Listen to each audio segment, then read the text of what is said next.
Ladies and gentlemen, the Model and The Missionary. Ladies and gentlemen. Ladies and gentlemen. Ladies and gentlemen. Ladies and gentlemen. I give you the model. Model, the Model and The Missionary. The Missionary. The Missionary. The Missionary. Ladies and gentlemen, I give you The model. The model. the model. The model. the Model. The model. The model. The Model. The model. The model. The model. The missionary. The missionary. The missionary. The missionary. The Missionary. The Missionary. The Missionary. The missionary. Ladies and gentlemen, I give you The Model. The Model. the model. The model. The model. The Model. The missionary. The missionary. The missionary. The missionary. The missionary. The missionary. The missionary. Ladies and gentlemen. Ladies and gentlemen. Ladies and gentlemen. Ladies and gentlemen. Ladies and gentlemen. Ladies and gentlemen. Ladies and gentlemen. Lords, ladies and gentlemen. Ladies and gentlemen, I give you. I give you. I give you. I give you. I give you. I give you. I give you. Ladies and gentlemen, I give you the new, the true. The Model and The missionary.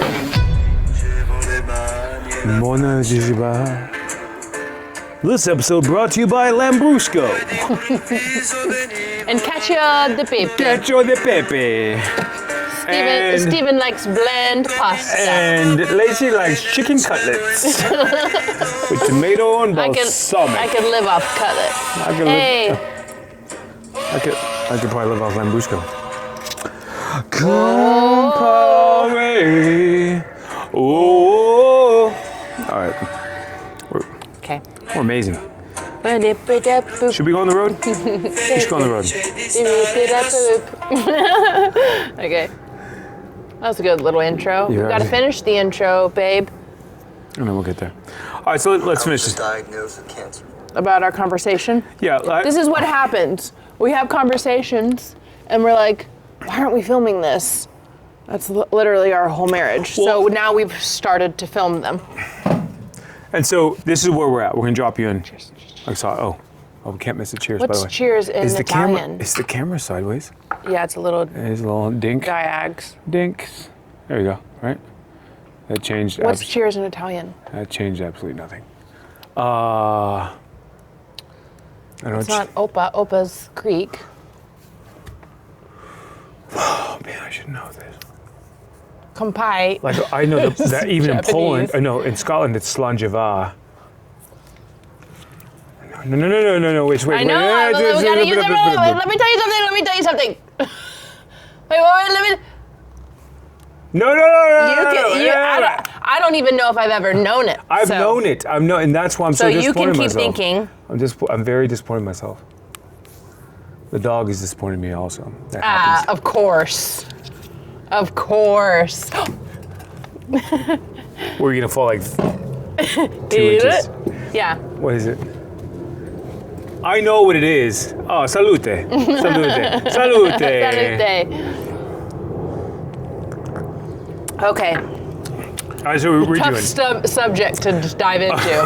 Okay, so I mean, thankfully we don't have to omit anything so far, so we'll try and keep PG. So we're talking about the Holocaust numbers, and we're talking about the 6 million, and How it's pretty popular right now to say that it's been fabricated. That was my thought. Right? Seems a pretty large number. seems like a pretty inflated number. Okay, so let's keep this in mind.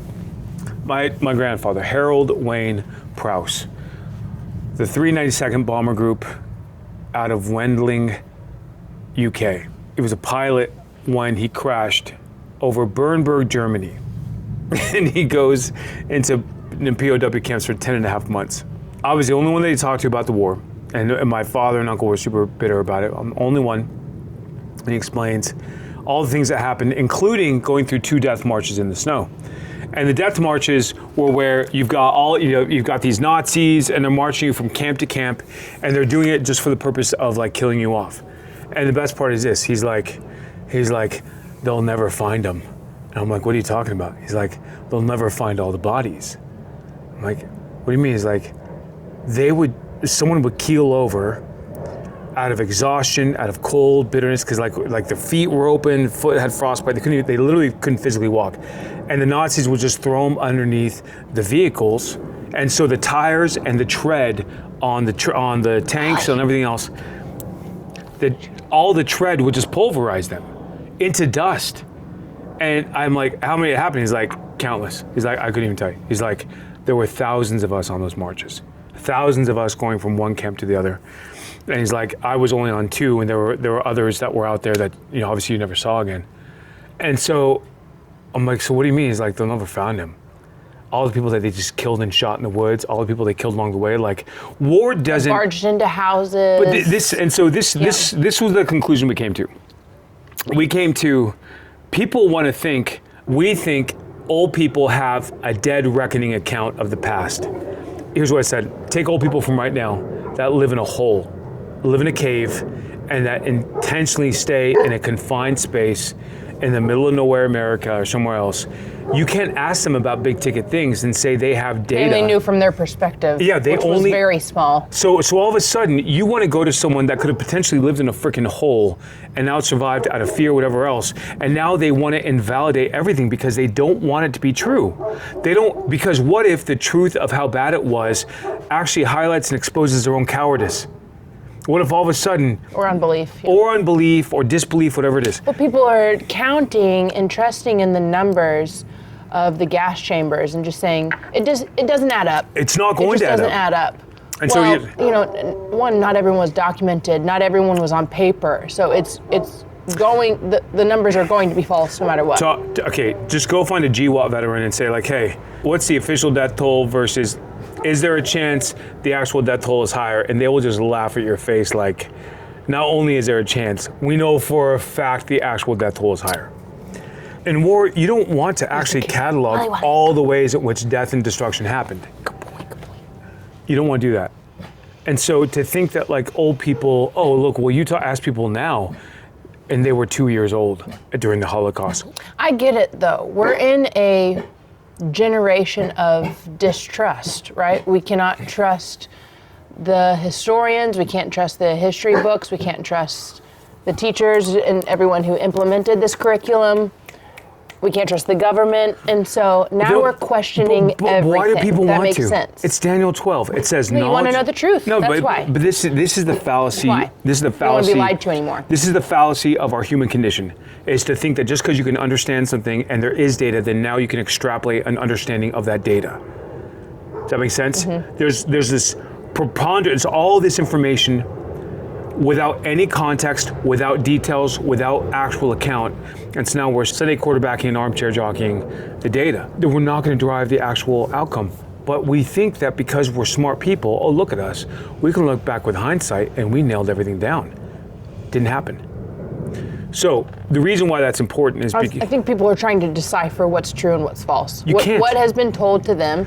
You can sometimes though. sometimes You can. But here's ultimately what's missing. They're not going to the Spirit of truth.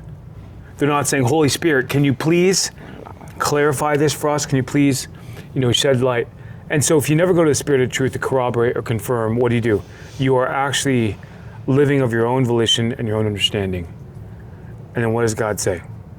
Right? His ways are higher. It's above our understanding. And so there's three sides to every story. There's yours, theirs, and God's.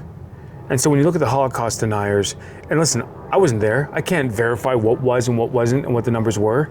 All I know is that my grandfather, when he told me stories, he's like, they'll never find them. When you hear a phrase like that coming from a guy like that, you're like, oh my gosh, they're never going to find them. What do you think about the Bolshevik Revolution? Oh, it's 60 million people, easily.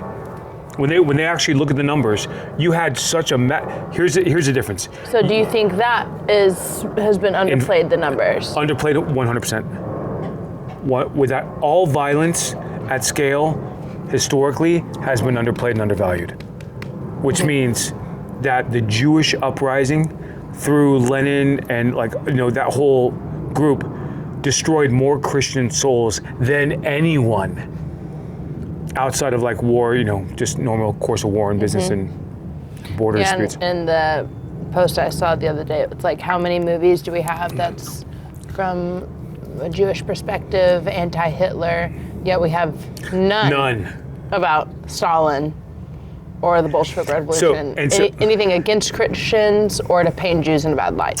So you know the phrase decimate, right? Mm-hmm. Do you know where it came from? Stalin. Really? Stalin killed every 10th soldier on the front lines to remind the other 9 not to leave the front lines.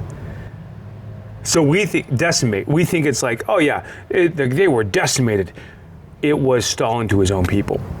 So Deka. Every 10th. It's literally a Russian perspective. So that means it's an outcome of a war system or war, activity that now has Become so normalized that we don't even question it. so dark and brutal and revolting and disgusting and visceral that bloodlines stopped continuing as a result of decimation.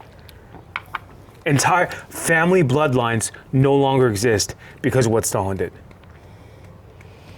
And that's why it's like to paint the Jews as this perpetual victim when they've done so much damage. It's such a gross misrepresentation of historical truth. Everyone's too scared to speak against them. It's because thinking that they're simultaneously speaking against the Bible. The chosen people. But God calls us to call out sin, call out a brother in faith or sister in faith, call out false prophets.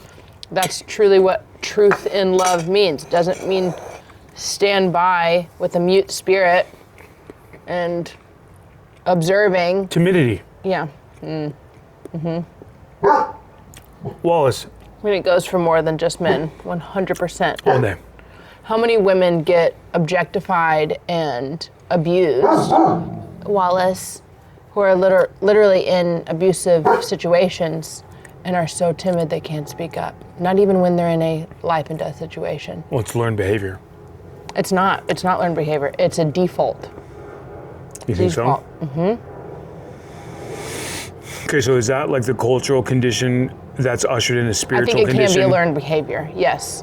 But in my case, I didn't speak up, and because it's harder to. It's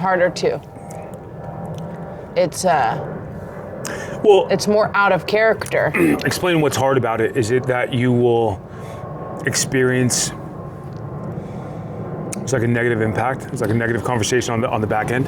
Like what's difficult about To that? me, without going really into detail, it's not that, like, I'm sure there are examples where you're worried about the consequences or worried about the person's behavior, Right. and so you would rather just not say anything. Yes, there are those. But there is a default that some women, a lot of women in like a domestic abuse scenario, that you go comatose. Or you go numb. You go numb, you go silent, you go comatose. It's I've really seen that just, time. Okay, so that let me makes just total sense. get through it. Yeah. You don't even think, I could be saying stop right now, I could be saying no, I could be saying help. You just go numb. Okay, Yeah. but that starts to go down this path of trauma. Okay, so when you're being traumatized, you're actually in a state of disbelief that it's happening. that's happening. That's one of it, that you can't believe it, 100%. Especially because between a husband and wife, the husband is supposed to be a protector. Mm-hmm. And men are celebrated when they protect against outside intruders. And so all of a sudden, like when it's against like themselves in their own home, it's like you just violated the most basic tenet and principle of like the union that God's brought together. You're right. I have never thought about that way before. I think 100% that resonates with me. You're in disbelief. Because I didn't have daddy issues. No. I had a great father. I had the opposite of daddy issues. Like I almost never dated or was in a relationship because I could trust my dad and my older brothers. So when I was in a relationship, in a situation like that, I was in disbelief. I could not believe someone was... So the disconnect is you are so far outside of the normative perspective of fatherly relationship. But almost over-coddled or overprotected. Never... Like, I was aware that maybe some things happened or in the Glenn real world. Bollinger, if you're watching, No. we love you, and we've actually had this conversation. And so, but that goes in line with, He did all the right things. he did all the right things for all the right reasons. Was always like, staying safe was the main thing. I was a rebellious. I got myself into this situation. But Can we talk about how good this dog is, by the way? was... Like, do you see him just posting up? He's protecting us. His back is to us.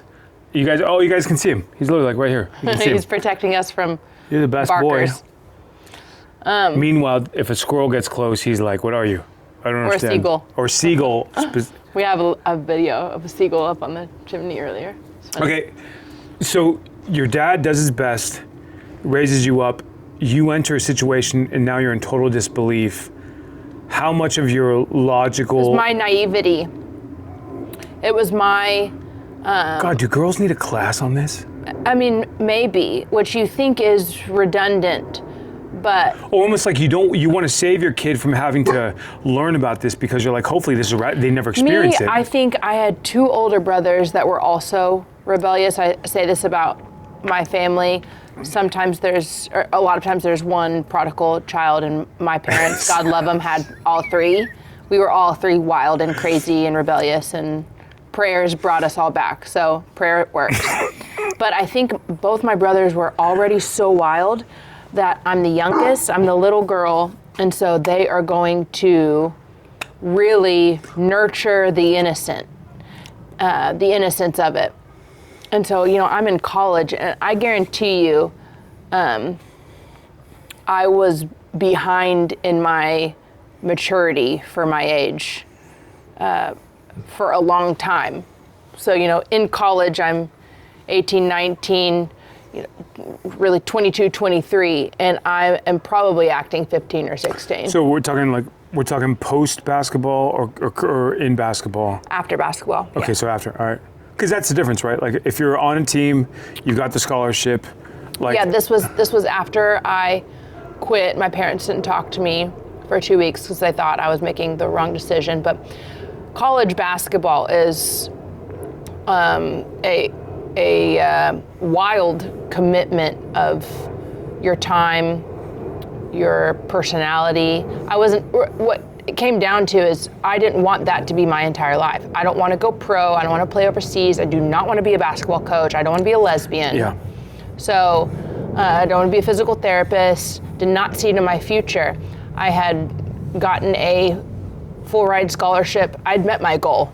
And now after, it was not fun. You just have no wiggle room. So I'm in college and I want to major in theater and art and film editing, and I could not do any of this because we had 2 days, 2 practices a day. You're conditioning, you have to go to team nights and spend time with the coach, who was also pretty creepy. I hope we don't watch this. But, unmarried coach, has health problems, and would require us to basically date him and go out to eat with him multiple nights a week. What the frick is the hiring requirements of these guys, though? Yeah, and he at the time I was blonde, there was a whole recruitment process where 1 year he would only hire blondes, He would only recruit blondes. Then the next year he would recruit talent. And then it would go back to blondes. So I was a part of the blondes, but I'd like to think that I was also talented. Excuse me. Am I both? Can I be both? Excuse me. Oh man. Excuse me. Anyway, so yes, it was after that, and so I was trying to. I have skills. I have life skills. Promise. I'm not just a pretty face. I was when I got myself into the situation. I was stretching my legs. I had all this free time I didn't know what to do with. I was hanging out with people, that I shouldn't have. It wasn't the worst. Definitely could have been bad. But I was just kind of like, okay. Hey, who are you? All but this. you think that you were like 4 or 5 years behind in retrograde? Yeah. Maybe even more because. Shit. Even in high school, and this is the detriment of isolation. Even in high school, I had a lot of different friend groups, which actually means you don't belong to any of them. Right. Which was great, right? But you're not, you don't have a super bestie that's requiring something from you all the time. So actually you can put your best foot forward whenever you want, whenever you choose. Selectively. And so, but I found myself alone a lot by choice because I really didn't like anybody and I was tired of acting. You were waiting for me the whole time. I was. But you have a lot of different friend groups, means you're a chameleon. Yep. And so the only time I really felt like myself was when I was alone. I didn't have to perform. So New Year's and holidays or times with friends and all of this, I would find myself alone, and I chose that. But I never had the life lessons of learning other people's behaviors or tendencies, or just, I felt like I was smart and super observant, but just like real life skills pretty behind. So explain that for a second. So you're observant, but did your observance influence your awareness to the point that your awareness was always on guard? Because you can observe something for a What's moment. interesting is I was completely aware that I was getting myself into this horrible situation. I didn't think it would go As far. No one does. But I was dipping my toe in the water and thinking like I can get out whenever I can. Okay, and so let's backtrack for a second. So women in battered shelters, what they're going to say, and even women. I can leave whenever. And it's not just that. They're going to say, well, he beat me really bad last time. He would never do that again. In their mind, they're like, he apologized. Like he apologized. He would never go farther. He had a reason. It was a bad day. It was just, and so all of a sudden, what's so crazy is that this psychosomatic perspective, you all of a sudden want to believe your own story. You believe your own lie. You're coddling yourself. But that's the only way that you can survive. Mm-hmm. And so there's this quote, I forgot who said it, but it said, you do everything that you can to survive until afterwards you can't live with yourself with the things that you did.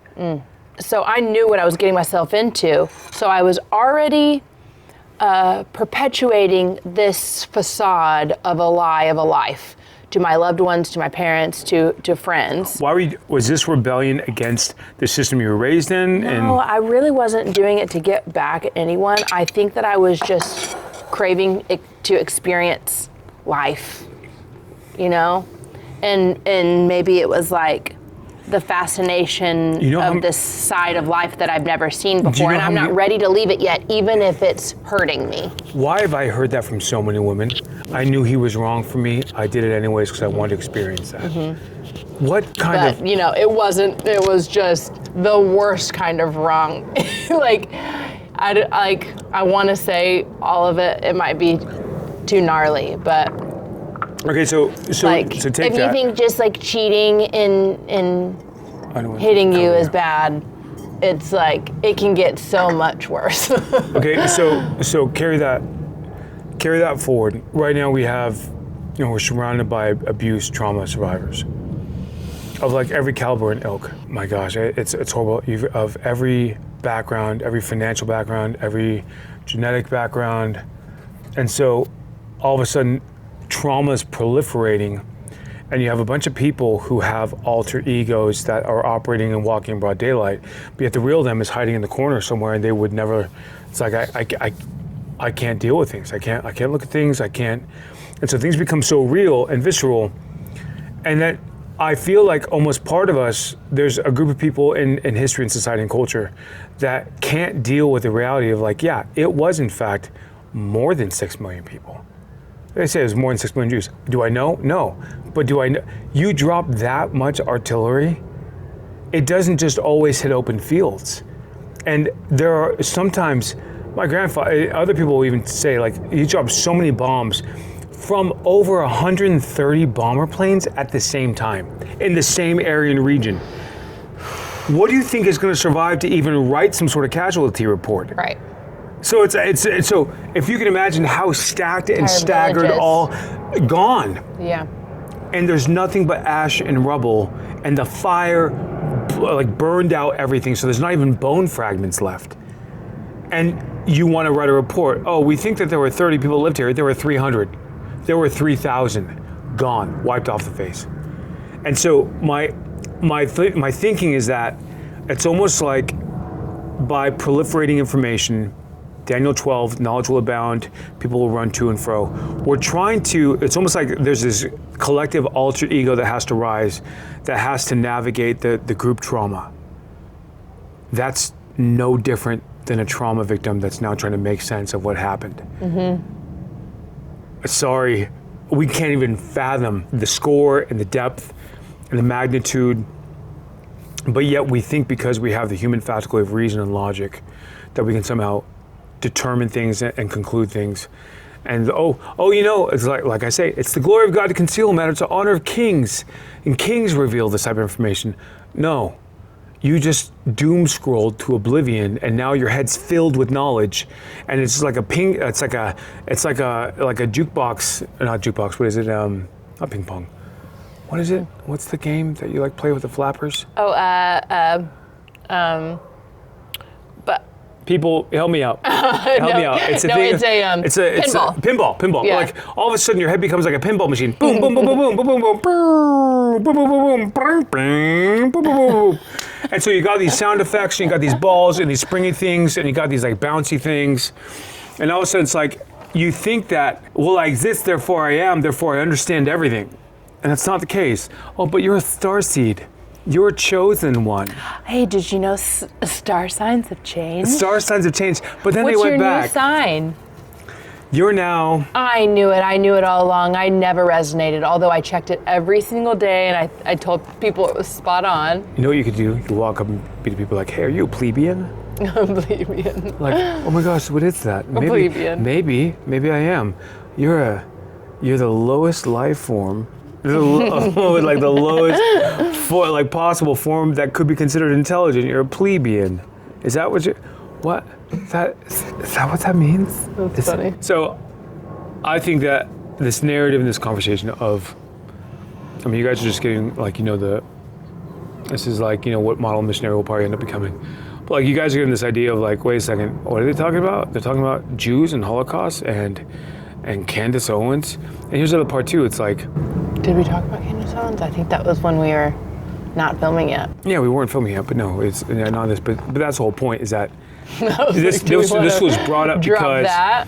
Yeah, I mean, this is brought up because Candace Owens was trying to, she's trying to like chime in and dip her name in the hat of like, I know what it is. It was this and Ben it was Shapiro that. too. Ben Shapiro. So all the Owens and Shapiros and whoever, it doesn't matter. Like if you're going to talk about war and you're going to tell me, Come here, cutie boy. you're going to tell me you understand everything. If you weren't freaking there, shut the F up and go into the corner. And I didn't cuss. This is what we were talking about.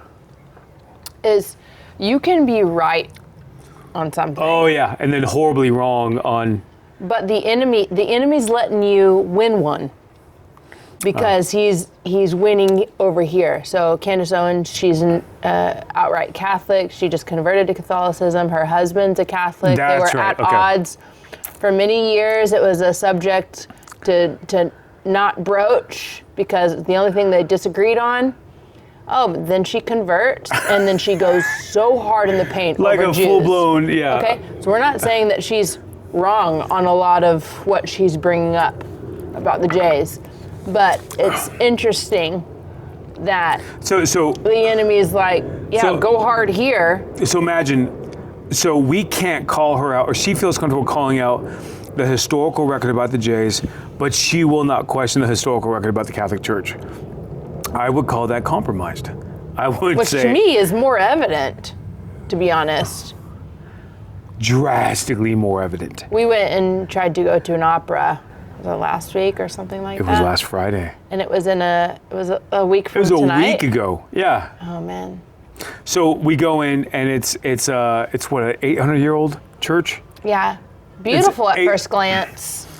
And then you really start looking, and it's mural on top of mural going all the way up. I'm going to superimpose a photo of what I took. And so keep in mind, I'm the guy that walked at the top of St. Peter's Basilica in the open atrium and prayed to God that I could destroy the whole thing. So I get in there, I'm like, oh yeah, this is all. And par for the- I am confused because, well, no, I haven't studied, Catholicism into its deep, dark depth.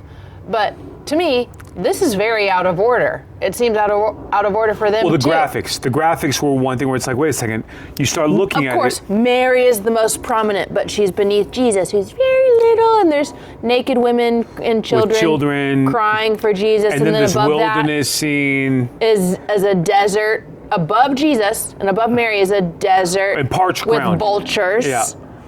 And then there's giant angels, and first of all, we are not paying attention to the singers at all. At first I was, because I blocked out the artwork, and then I saw you.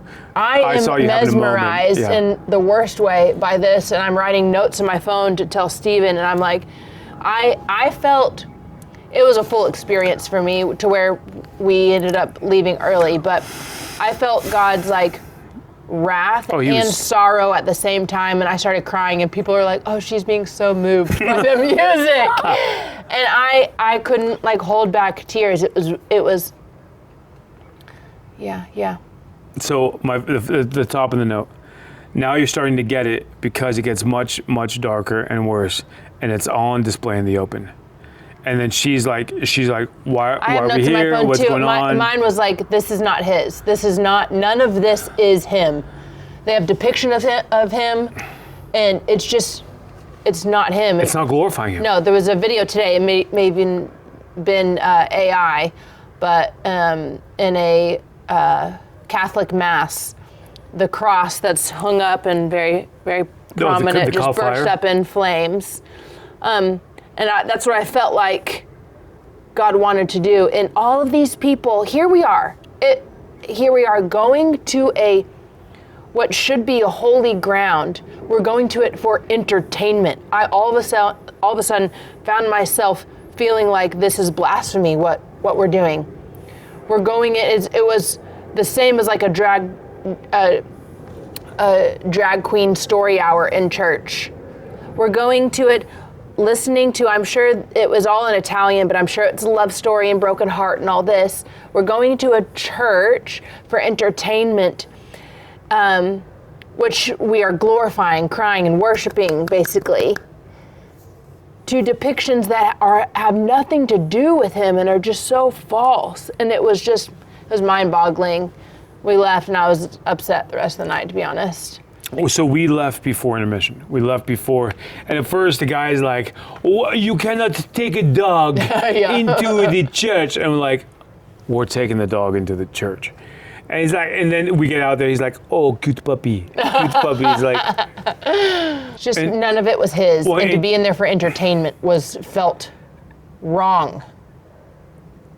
So it's almost been 30 years ago I started studying the Catholic Church. So what was the desert part? The desert and vultures? It's a wilderness. It's when Jesus walked in the wilderness for 40 days. So that's supposed to be glorified above Jesus' crucifixion? It's basically saying the wilderness is there. The temptation? The wilderness, it's a wilderness. It's both where he goes to be tempted. It's also where the spirits go when they're evicted out of a person, and they go and seek a place, and they go into dry land, and then they come back with 7 spirits more angry than it. And so it's basically saying that above Christ, outside above, which is basically the heavenlies, is evil, is spiritual evil. And it's just waiting for you. It's always there. And so it's trying to depict this whole ecosystem of faith and of divinity. And you look at it, but still it's like, why would you overemphasize all these other things that are going? Because that is what they do. They've rightly emphasized the wrong things. So basically they think the spiritual realm is the dry place. We do too. That's exactly where the demons go.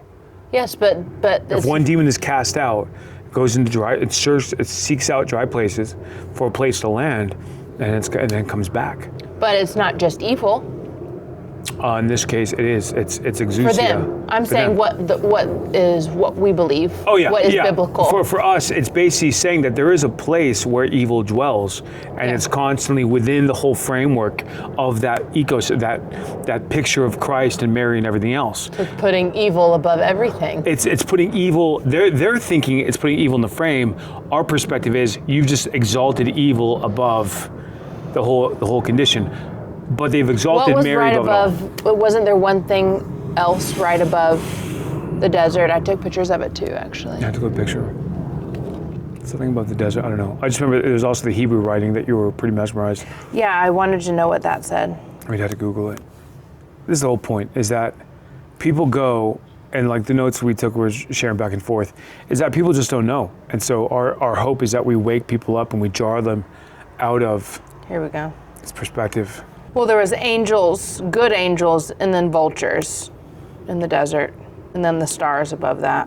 Which is probably the saints, right? I mean, I don't know. I didn't draw it.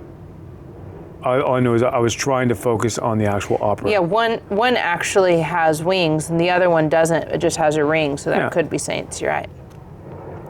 Anyway, So and all this to Wasn't say fun. this, just because I've studied this stuff since I was a kid, you know, and I studied it because I was just pissed off at God. I'm like, God, if you're real, you show yourself. oh yeah, Mary was holding the earth. Yes. No, And she, there was- the one hand was up with two fingers. Oh, the Baphomet The sign. Baphomet, yeah, the Baphomet fingers. I'm gonna have to show this in the video, otherwise people won't get it. And there was water pouring out of Mary's throne, I guess. It's disgusting. So it was like Jesus was hidden, and it was Jesus was so Mary diminished. and her Yep. multiple wings with children's faces in the wings. So if you look at this, like what's gonna happen is that people will die and they'll realize, oh my gosh, I exalted the wrong thing. And God's pissed, and God brings us in that place, which, I mean, I don't know how many times, you know, and we've talked about the Vatican before, but I don't know how many times that you actually got a sense of how dark and dismal and full of betrayal that it is. But it's No, I'm not looking forward to going, actually. That's what's interesting. It's like anybody that we told that we had this experience. It's they're like, what? But you didn't enjoy your time? But like, why? You would- went to the opera. You were in a beautiful church, and Wasn't it's it like- beautiful? Why? Like, just because it's old doesn't, it's like, if you're walking in the Spirit, I want to know what grieves God, even if that messes up my night, our date night. We went for the whole purpose of. It was going to be like our final, like, Rome, because like, we'd had such we a hard kind of had a time. shitty landing in Rome, so it's And like so it that's- was going to be like our, let's just go and do something finally. And then we get there and it's like, anyway, that's what it is. That's the ministry life. That's living for the Lord. Right now, we're on a No, okay. So Roof. keep in mind, I have a lot of friends that will go and experience those things, pastor friends, and they'd be like, "Yeah, it was cool," You got nothing from it. and we're here. It's like, Wait, who's the one who just went to the Beyonce concert? oh, Lentz, and so Carl Lentz. Yeah, and so imagine that you're in such a place with God where you're like, God, whatever grieves you, I want to be grieved. Whatever anguishes you, I want to be anguished. Whatever discomforts you, like whatever, please show us the things that you actually are truly like bothered by. People don't do that. If you did that on a consistent basis and you brushed up with what anguished God on a consistent basis, you would probably die prematurely. Because it's too great, it's too much. And then you're in a town like this where people will just come to look at the splendor and the grandeur and the archaeology. And you're like, yeah, isn't it beautiful? And you're like, it's freaking dark and oppressive. I mean, people are taking pictures of statues of male angels cradling human women. And they're like, it's beautiful. It's beautiful. This is a literal depiction of fallen Nephilim. angels mating with human women. It's the demise of humanity. And then, but that verse, right? So God inhabits the praise of his people. So praise includes adoration. You can adore something, that's praise, it's worship. Yikes. Yeah, your heart posture is now, your heart Sounds posture. like a new topic. What? Adoration. Oh, come on, that's Adore. known, isn't it? I mean, what you're adoring is what you're worshiping? No, that's not known. What do you mean that's not known? Everyone knows that. Do you guys know that? No, I'm pretty sure that would be a light bulb for a lot of people. You're kidding. No, because idolize, you feel like you're putting something on a pedestal. Adoration, anything that holds a position in your heart I know, whatsoever. but to adore, to love, to hold on, that's another version of that I think people compartmentalize. Oh, God. Think of entertainment. I adore this singer. Oh, Andre Bocelli, whatever I just adore him. You don't think you're worshiping Andre Bocelli. Wherever he goes, I follow. It's. How do people not know that? Am I like a special kind of retard that I like adore babies, all babies. I just adore babies. You know, yes, this is, verbiage, vocabulary, but nomenclature, right? Adoration. Okay, we have this beautiful dog. He's growing by the day. Italians love dogs. There's a lot of people in Italy that don't. And then there's people that it's just freaky how much they like it. And it actually makes you uncomfortable. There's a lady the other day, I don't know, we were just about to leave. We're in the corner of that cafe where you wanted to film and I wanted to leave. Yeah. Okay, so the lady came and sat down right in front of us, and she's just, her table is this way, Yeah. but yeah, she I remember. contorted her body. It was just like this. And you smile, oh, grazie, yes, yes. She is not even wanting to make conversation. She is just fixed. Oh, dog, yes, dog. So she's already tried to touch multiple times, but it's also, when it comes to animals, people who have felt unloved or unseen. Draw it towards animals. Yes, because animals, it's unconditional. Yep. So, Until you get to Wallace, and then you're like, yeah, he's got some pretty good discernment.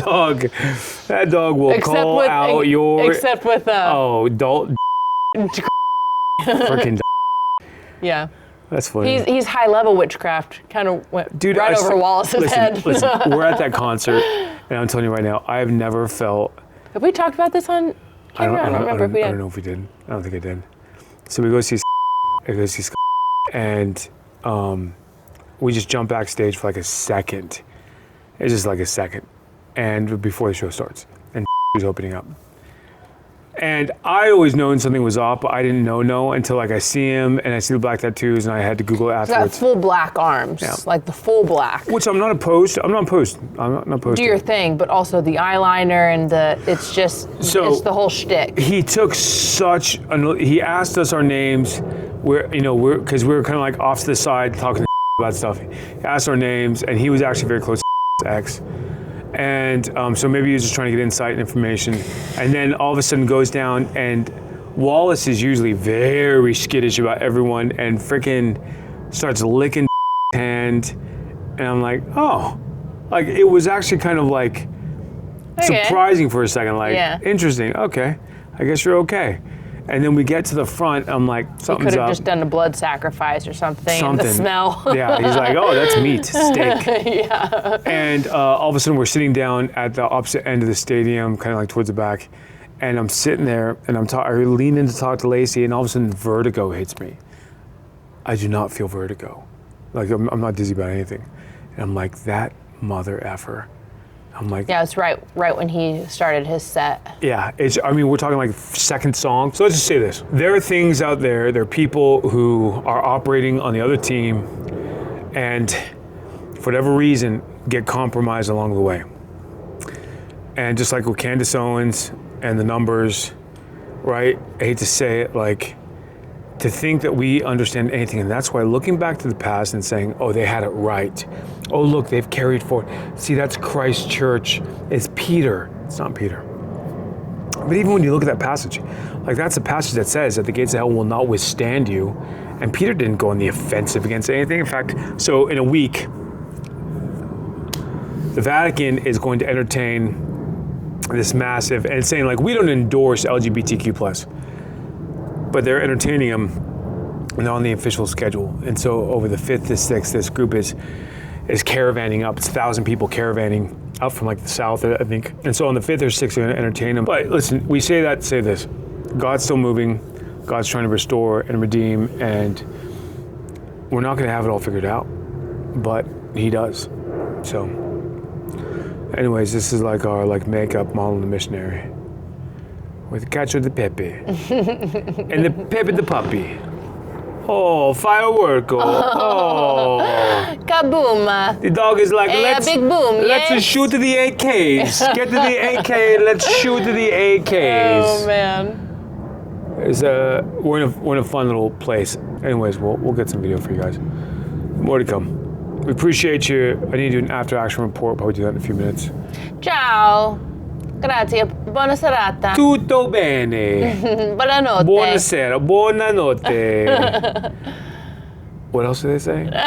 Allora. Arrivederci. Arrivederci. Allora. Ciao. Okay, bye-bye.